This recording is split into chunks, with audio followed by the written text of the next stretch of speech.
Good morning, everyone. Protocol having been observed at the start of this session, I'd like to get straight into the application, the S.H.A.P.E application.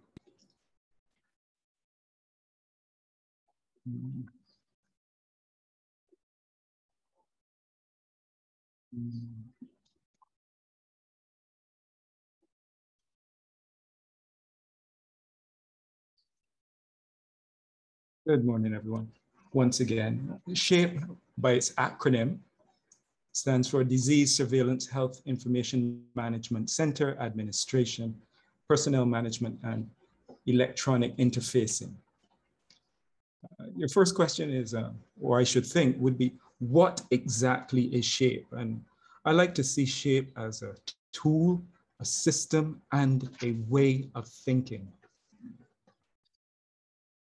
When I first started this application, and certainly we are at a time when we are severely challenged.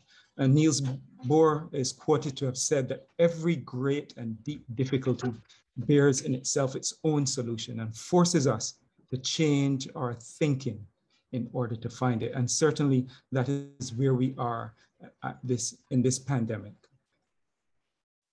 At the start of this application, anecdotally, I remember that I came from a village. And certainly in the village, we had a way of communicating and exchanging information. The story is that of my grandfather is that he was a very friendly guy. He was friendly with the neighbor next door, and a neighbor at the top of the avenue, and neighbors further up. And my grandmother cooked for the children next door, and a cousin lived opposite. And we exchanged things, salt, sugar.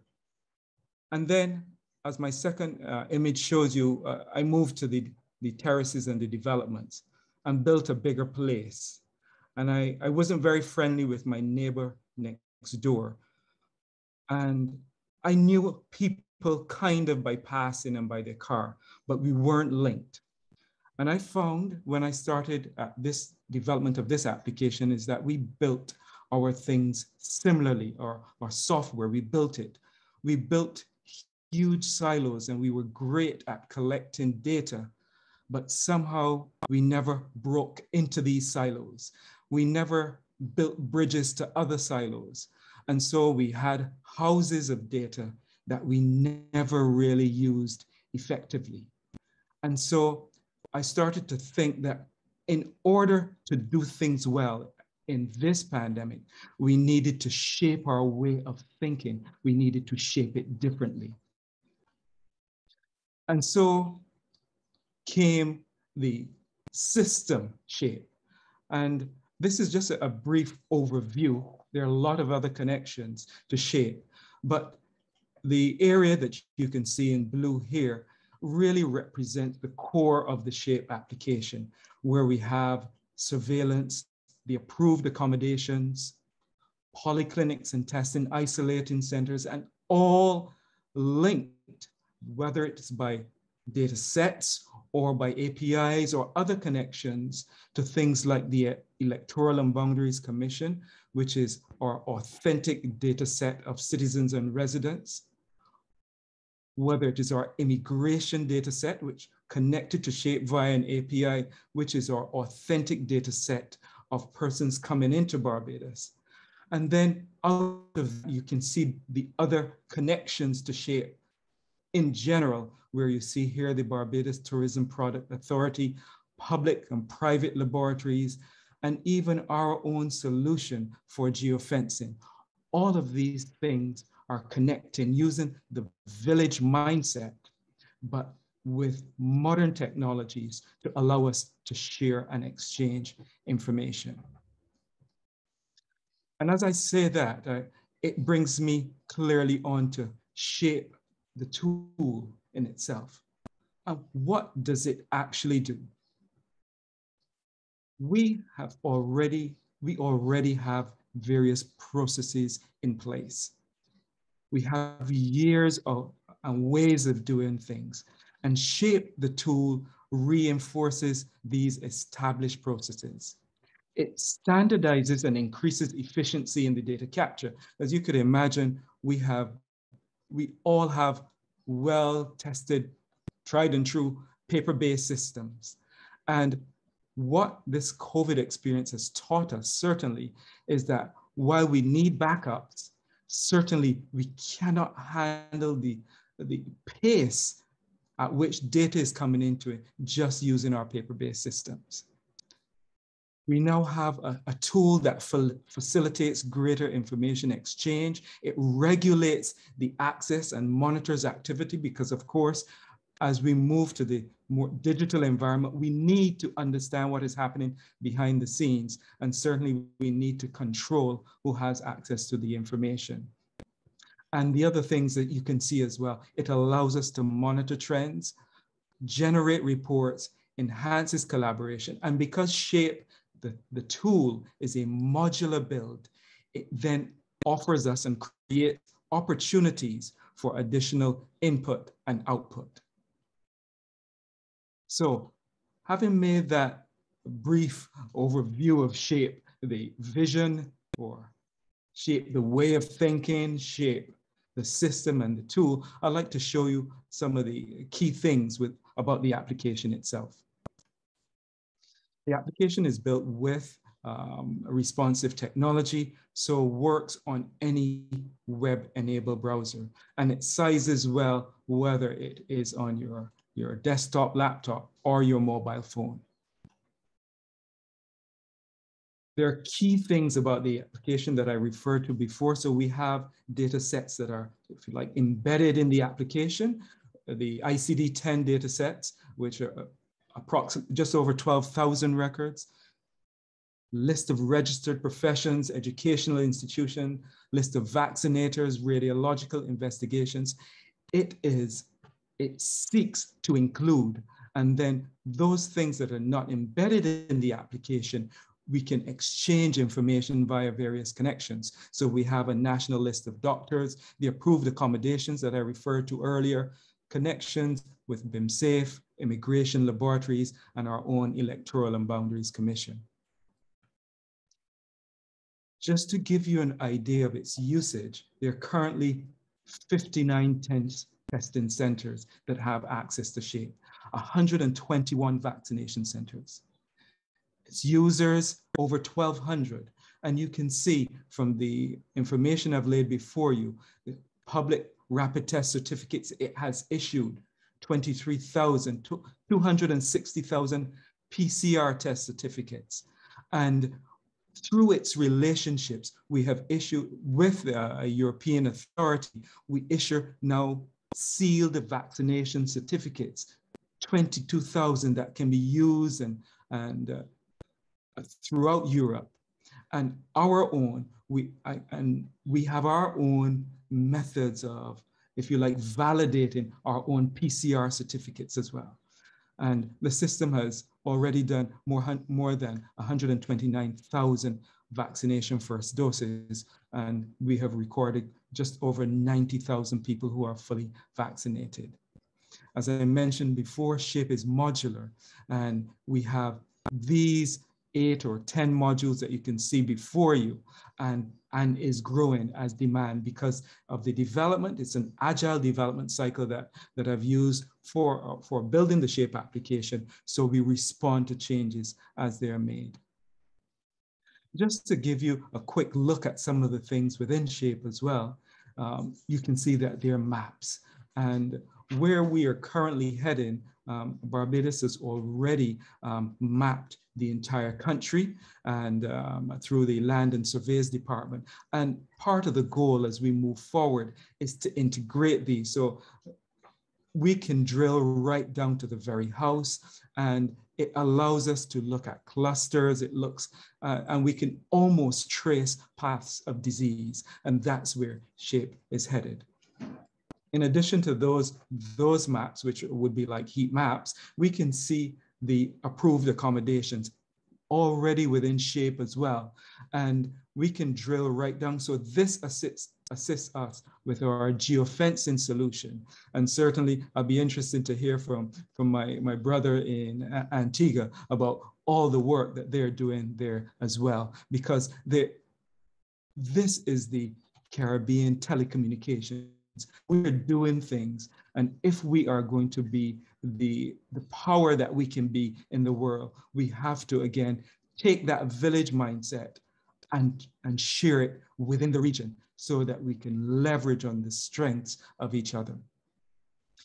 S.H.A.P.E has as well other interactions with it. And you would have heard me talk about the opportunities, additional output opportunities. When coming into Barbados, you can currently upload your PCR and vaccination certificates. And S.H.A.P.E, once those are approved or denied, S.H.A.P.E will then issue a letter to the individual informing them of their status. And you can see how this is kind of captured here in the basic immigration module. And here is the end result of that, one of the outputs of the S.H.A.P.E application. Additionally, this is a quick look at the sealed certificates.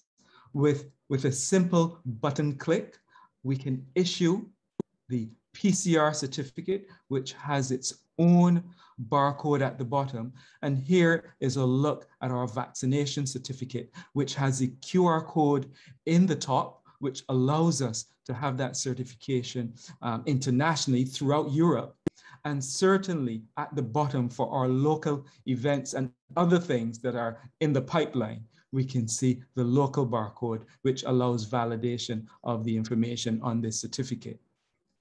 And speaking of that, this is a quick look at that verification tool currently within S.H.A.P.E, but can be supplied to any registered user via an API where they can. So you can imagine a hotel, you present your certificate with the barcode is scanned and then returns the information on that certificate, validating that what you have presented is authentic. The thinking behind S.H.A.P.E was far-reaching, and within S.H.A.P.E, it has its own health information management module.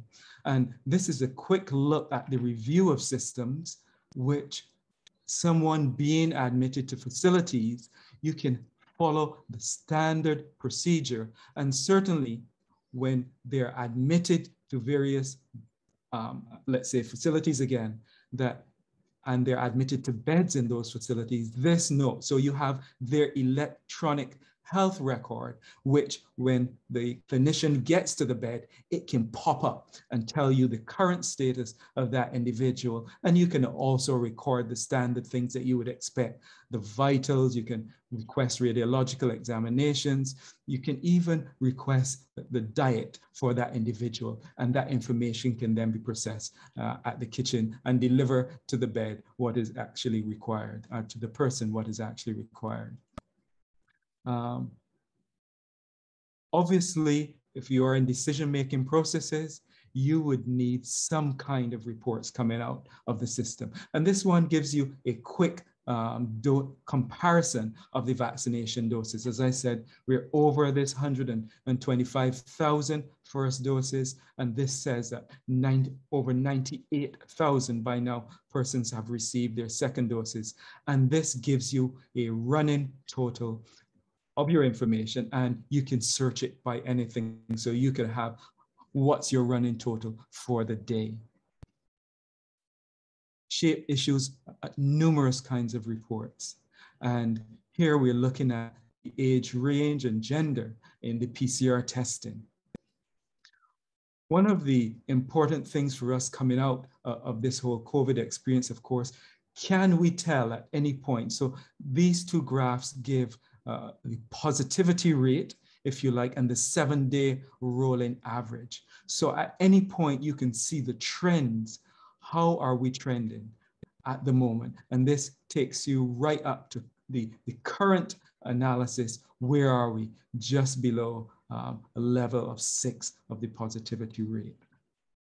And the graph at the bottom, we thought it was important because not only are we serving our residents, our citizens and residents, but we have to understand how quickly we are returning information, that is, results, to our citizens and residents and our visitors. And so the bottom graph gives an idea of the latency, how long, and then we can then begin to infer if there are challenges at our testing facilities or our laboratories, what those challenges are, and we can take the necessary steps to sort it out. S.H.A.P.E, this shows quickly our hotline status, because S.H.A.P.E has collected probably over 26,000 hotline calls and has actioned them. And this gives an idea of the vaccinations by parish, telling us where we are and where we need to redirect our energies. So, what has been the S.H.A.P.E experience? What have been the lessons learned having built this application? I think we realize that we need greater standardization of our technology infrastructure. Why do I say that? We have numerous, between 10 and 12 polyclinics situated around the island. Some of them have very good connectivity, some have medium connectivity, some may be challenged. And we need to ensure that it is the same across the board so that we can access information with the same speed and deliver service when we use the technology at the same rate. COVID has challenged us because the changes have come so quickly that we haven't had time. As soon as we write one process or procedure, challenges are coming and demand that we change or make alterations to that. We have to become better at documenting our processes and our procedures so that following COVID, we have systems in place that we can begin to look at other things that may happen and certainly build our structures and our technology to prepare for these things, which brings me onto the third experience, the third lesson learned, that we have to prepare. Our region was probably a few months behind what was happening globally, and we're beginning to see those things happen here now. We have had time to look at some of those lessons and prepare, and then based on what we have, we can prioritize, but we need to plan. And that final lesson that I think that I've learned with this application, that people are absolutely everything. We need to educate our workforce, our staff, our partners, so that we can build together. We need to care for our people in ways. This has challenged us and stretched our people so that our work hours have become much longer. And we need to put systems in place that we care, because after COVID, we need to build anew, build things better, build things so that we can, again, be the strength to the world that this region can be.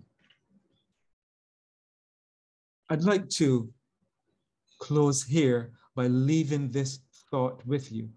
And at this point, I'll tell you a little bit about myself as well. Maybe you were surprised to see Radiographer. I work in oncology, and that's where my link with healthcare. But we are more than we are initially defined. And that's what I'd like to say to all of us.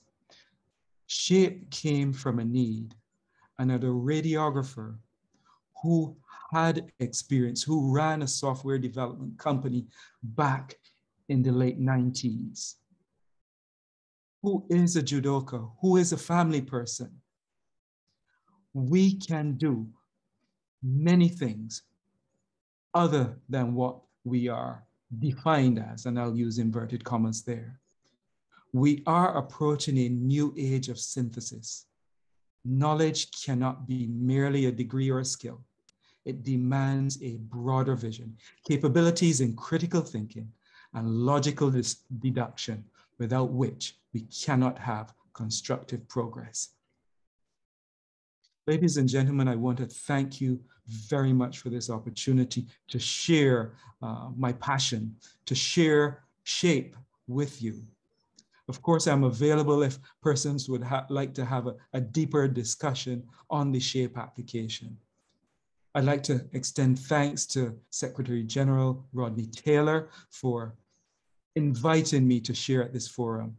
Our own Prime Minister, the Honorable Mia Amor Motley, for believing, because it was her belief that saw S.H.A.P.E come through.